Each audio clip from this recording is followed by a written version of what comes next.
Bom dia!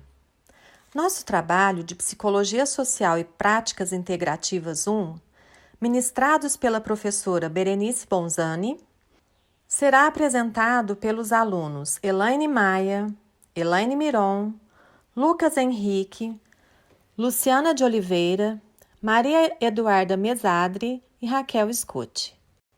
O nosso tema será Percepção Social, conhecendo as outras pessoas. Nós podemos definir a percepção social como sendo o processo de interpretação do comportamento, no qual formamos uma impressão da pessoa com quem interagimos. Para isso, nós temos alguns princípios que direcionam a nossa percepção dos outros. Nós formamos essas impressões com base em número limitado de informações. Essas informações se apoiam nos aspectos que mais se destacam no outro. Temos a tendência de categorizar o que percebemos no outro e situá-lo num determinado grupo. Por exemplo, se vemos pessoas fardadas, já consideramos que pertencem às Forças Armadas. Os nossos objetivos e necessidades também vão influenciar na forma como percebemos.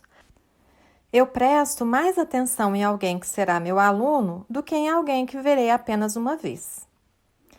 Temos as impressões superficiais, a impressão que formamos de um estranho que viaja conosco, por exemplo. Temos também as impressões aprofundadas, como no caso de um colega de sala ou de um colega de trabalho. Quanto maior o contato, maior a formação de uma impressão melhor da pessoa, o que influenciará no nosso comportamento em relação a ela. Nós temos como principais fontes de informação a aparência física, o comportamento não verbal, a categorização, as primeiras impressões e os traços centrais. Falaremos agora da aparência física. A percepção da beleza física é quase imediata. Sua influência na formação de impressões acontece em diferentes épocas históricas, em diferentes culturas e em diferentes faixas etárias. A tendência a perceber as pessoas fisicamente atraentes de forma positiva foi considerada por Berger e Walster como sendo um estereótipo. Esse estereótipo eles denominaram de estereótipo da beleza é bom.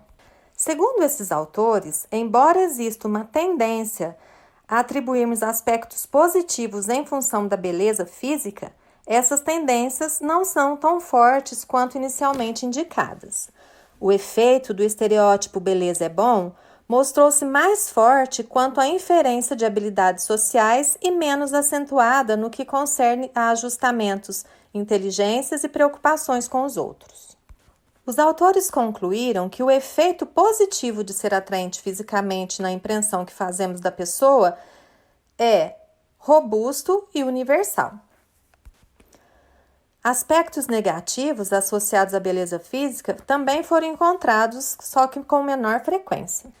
Apesar do ato de vestir ser influenciado por inúmeros fatores não sociais, a preocupação com a imagem e a aceitação social também estão envolvidas no processo. Por exemplo, pessoas que utilizam trajes mais formais são consideradas pessoas conservadoras. Pessoas com trajes mais despojados, nós podemos dizer que são consideradas mais rebeldes, individualistas e liberalistas. Essas influências das características físicas das pessoas se manifestam até mesmo pela maneira como qual membros de um júri popular avaliam os acusados de um crime. Por exemplo, réu com aparência infantil, eles são culpados por contravenções menos graves. Já réus mais bonitos, a fiança deles é menor e a pena também. Daí chegou-se ao questionamento de sobre quão cega, de fato, é a nossa justiça. Falaremos agora do comportamento não verbal, ou seja, o uso da comunicação sem palavras. Aspectos não verbais que influenciam na percepção das pessoas. Gestos, olhares, tom de voz, posturas, posição corporal, ritmo, inflexões. Pesquisas realizadas nesta área nos últimos anos ressaltam a importância da linguagem não verbal na adaptação ao mundo social. A percepção e julgamentos sociais baseiam-se firmemente em comportamento não verbal. A expressão facial, onde as pessoas são capazes de reconhecer emoções reproduzidas em expressões faciais. Fazem parte também do comportamento não verbal o movimento das mãos, as posturas corporais, os gestos, os movimentos dos olhos, aperto de mão. Um estudo conduzido por Pickett, Gardner e Knowles nos mostrou que, quanto maior o desejo de que a pessoa observada goste de nós e nos aceite, mais eficientes seremos na interpretação desses comportamentos não verbais. A importância da entonação verbal foi mostrada em pesquisa conduzida por Kruger, no qual 20 afirmações foram apresentadas por e-mail e por telefone, e os participantes teriam de identificar quais eram sarcásticas e quais não eram, sendo que a comunicação por recado telefônico foi mais entendida do que por e-mail, mostrando assim que a entonação verbal também influencia muito na nossa percepção. Após as explanações já apresentadas acerca da percepção social, iremos adentrar na seara da categorização. Cumpre mencionar que um fator importante a influenciar a maneira pela qual percebemos os outros é a tendência que temos a atribuir a uma pessoa as características do grupo ao qual pertence. Sexo, raça, faixa etária, tipo de profissão, classe social são categorias capazes de influenciar a impressão que fazemos dos outros, pois generalizamos para a pessoa aquilo que caracteriza o grupo ao qual ela pertence. Quando de início consideramos a pessoa como pertencente a um grupo social, as características desse grupo tornam-se mais importantes do que os traços individuais. O estereótipo está relacionado à forma como a sociedade, de uma maneira geral, concebe, compartilha e julga determinados grupos sociais. No tocante às primeiras impressões, o psicólogo canadense Albert Bandura faz a seguinte afirmação: uma vez estabelecidas, as reputações não mudam com facilidade. O psicólogo gestaltista Solomon Asch realizou importantes pesquisas acerca do papel desempenhado pelas primeiras impressões na percepção de pessoas. Em uma investigação conduzida em 1946, obteve dados surpreendentes. Ele apresentou aos sujeitos as seguintes listas. Pessoa A foi qualificada como primeiramente inteligente, depois trabalhadora, impulsiva, crítica, obstinada, invejosa. Já a pessoa B, primeiramente foi caracterizada como invejosa, obstinada, crítica, impulsiva, trabalhadora, inteligente. Prestem atenção que somente foi invertida a ordem das qualificações. Na sua grande maioria, os sujeitos avaliaram a pessoa A mais positivamente que a pessoa B, apesar da única diferença entre as listas ser a ordem pela qual as características foram apresentadas. A primeira informação é a que tem maior influência sobre as nossas impressões e, portanto, na apreciação global que fazemos. Depois de criarmos uma ideia geral sobre a pessoa, é difícil alterarmos a nossa percepção, mesmo que recebamos informações que contradizem a nossa impressão inicial. Rejeitamos integrar informações que contrariem as nossas impressões ou opiniões, e temos uma tendência a procurar ou valorizar informações que confirmem as nossas convicções. Existem certos traços de personalidades que são mais influentes do que outros. Os traços que caracterizam o indivíduo organizam-se de tal forma que o todo é diferente da soma das partes. Solomon Asch defendia a existência de traços centrais e traços periféricos na formação das impressões. E com o objetivo de defender seu ponto de vista, realizou mais um experimento processual. 2 grupos, A e B, ouviram uma lista de 7 traços de personalidade acerca de um indivíduo em particular. Na lista A, tinha os seguintes traços de personalidade: inteligente, hábil, industrioso, caloroso, determinado, prático, cauteloso. Já na lista B, existiam os seguintes traços de personalidade: inteligente, hábil, industrioso, frio, determinado, prático, cauteloso. Depois de ouvir a lista de traços, os indivíduos escreviam um breve comentário sobre o indivíduo descrito. Resultados: a lista A suscitou impressões muito mais favoráveis nos comentários realizados. Conclusão: o binômio caloroso-frio produziu diferenças de impressões consistentes. Na segunda fase, o procedimento foi igual, limitando-se a substituir o binômio caloroso-frio pelo binômio polido-rude. Resultado: não se registraram diferenças substanciais nos comentários dos 2 grupos. Esses resultados levaram o psicólogo a apresentar o primeiro par de traços como traços centrais de personalidade e o segundo como traços periféricos de personalidade. A conclusão geral é de que os traços periféricos produzem escasso efeito na formação das impressões. Teoria implícita da personalidade. Esse termo foi introduzido por Brunner e Tagliuri para explicar nossa necessidade de formar todos os significativos acerca da percepção das pessoas. Buscamos associar determinados traços a outros e esperamos coerência entre eles. Ao formar impressões da personalidade, as pessoas revelam uma extraordinária aptidão de ir além das primeiras impressões. Ao conhecermos uma pessoa, formamos uma teoria implícita acerca da personalidade dela. De acordo com essa teoria, ela é honesta, séria, trabalhadora e ética. Um dia, alguém lhe diz que essa pessoa roubou no mercado. Qual a sua reação sobre a notícia? Com certeza não irá acreditar. Se, ao contrário, sua teoria diz que esta pessoa é desonesta, ociosa e não confiável, você assimilará a informação como verdade, pois tal comportamento é coerente com sua teoria.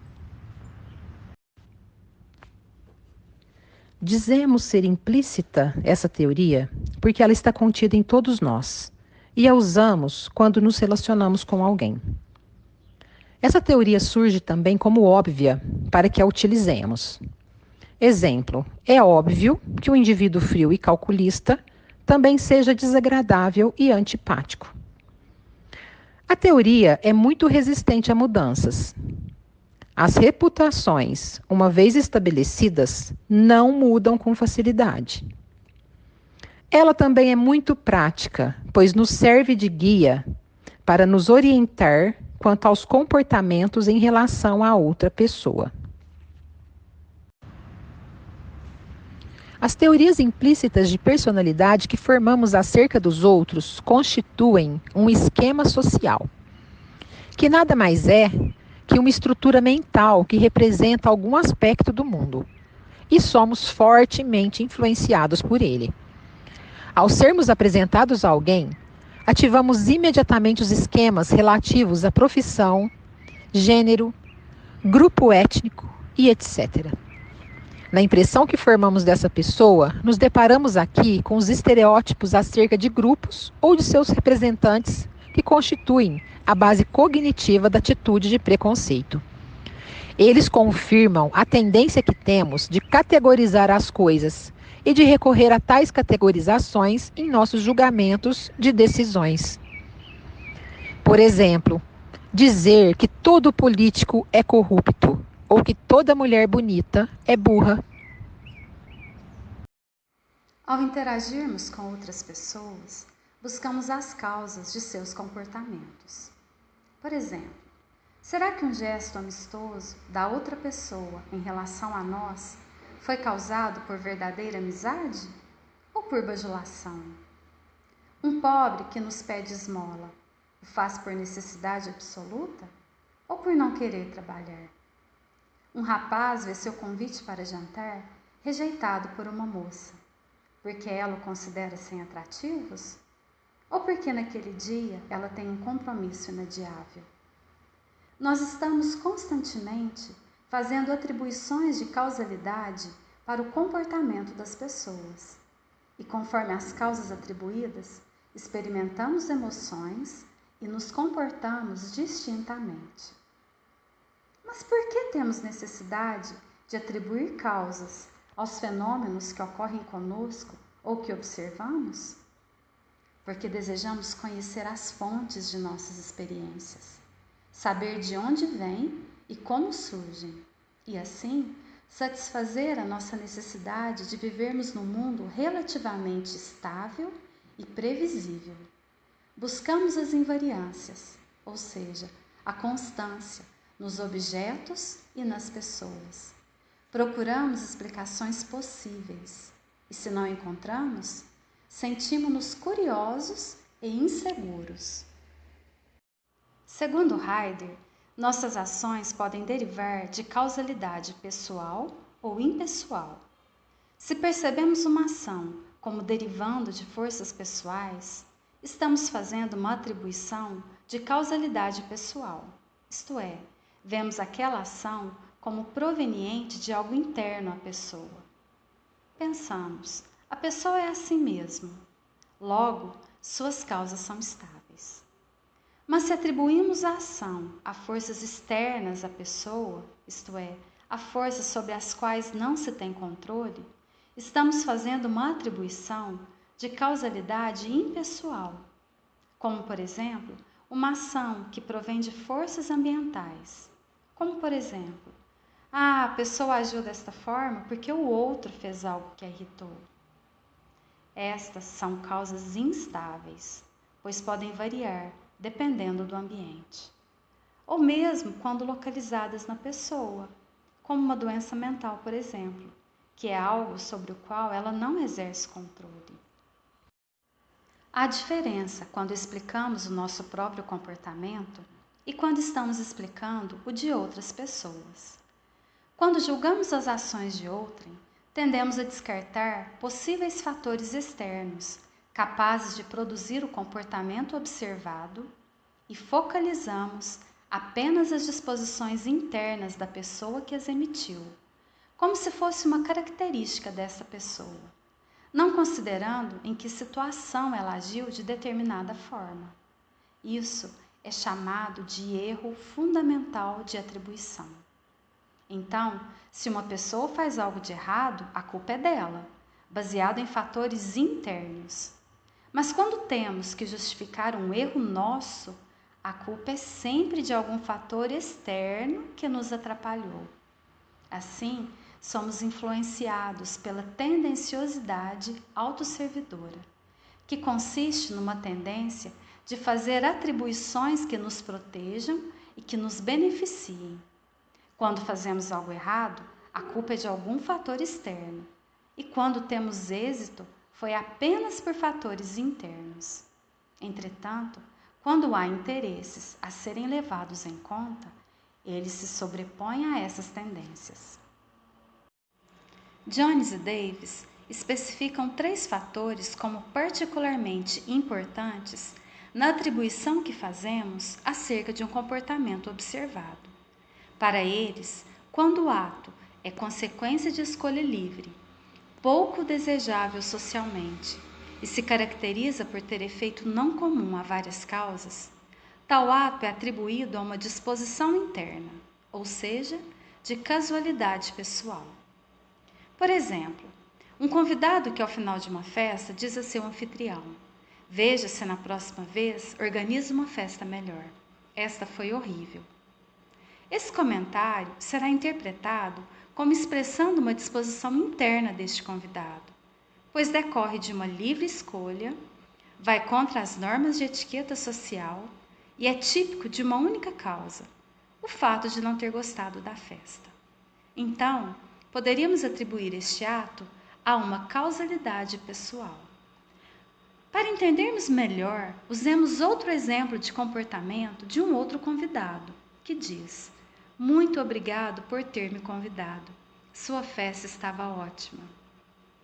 Esse comportamento revela muito pouco sobre a disposição interna deste convidado, porque tal ato é socialmente desejado e é comum a pelo menos duas causas: o fato de ter gostado da festa e a vontade de ser educado e agradável ao anfitrião. Podemos atribuir este ato, então, a uma causalidade impessoal. Kelly destaca 3 aspectos importantes na análise de um comportamento. O primeiro é a especificidade do comportamento, que decorre da resposta à seguinte pergunta: a pessoa emite este comportamento frente a qualquer estímulo ou apenas quando um estímulo específico está presente? Se a resposta é que ela emite tal comportamento apenas quando um estímulo está presente, tal comportamento tem alta especificidade. Caso contrário, ele tem baixa especificidade. Outro aspecto a considerar quando fazemos atribuições de causas é a constância do comportamento. Se a pessoa exibe o mesmo comportamento em diferentes ocasiões em que o mesmo estímulo está presente, dizemos que este comportamento tem alta constância. Caso contrário, ele tem uma baixa constância. Finalmente, Kelly nos fala do consenso. Se outras pessoas reagem da mesma forma considerada diante do estímulo em pauta, podemos dizer que tal comportamento tem alto consenso. Caso contrário, ele tem baixo consenso. Ele afirma que quando o comportamento de uma pessoa possui baixa especificidade, alta constância e baixo consenso, atribuímos tal comportamento a causas internas. Se, por outro lado, o comportamento possui alta especificidade, alta constância e alto consenso, atribuímos o comportamento a causas externas. Kelly propõe 2 princípios referentes ao processo de atribuição de causalidade pessoal. O princípio do desconto. Quando uma causa se destaca como a provável responsável pela ocorrência de um determinado evento, descontamos outras possíveis causas. Por exemplo, se vemos uma pessoa ser muito bem paga para defender uma opinião, concluímos que a recompensa é a causa do seu comportamento e, assim, descontamos possíveis causas internas. O segundo princípio é o do aumento.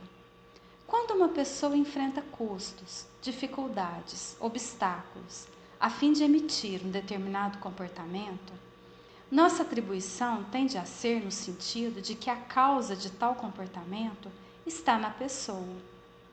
Em outras palavras, o esforço empregado para superar os obstáculos aumenta a nossa percepção da causalidade interna da ação. Tendenciosidades no processo atribucional. Durante décadas, psicólogos sociais se interessam pelo tema da percepção das pessoas, ou seja, a maneira como interpreta suas ações e as ações dos outros. O campo da psicologia social envolvendo o processo de atribuição causal é chamado de atribuição causal convencional. Nos últimos 60 anos, o processo de atribuição gerou uma variedade de estudos teóricos e empíricos, representando campos de pesquisa destacados em diversas áreas da prática da educação psicológica.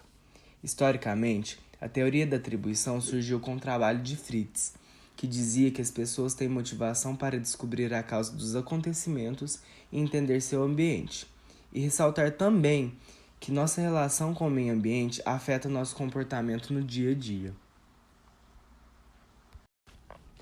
Atualmente, as pesquisas sobre relação entre características de inteligência e desempenho pessoal valorizam uma série de variáveis pessoais como moderadoras dessa relação.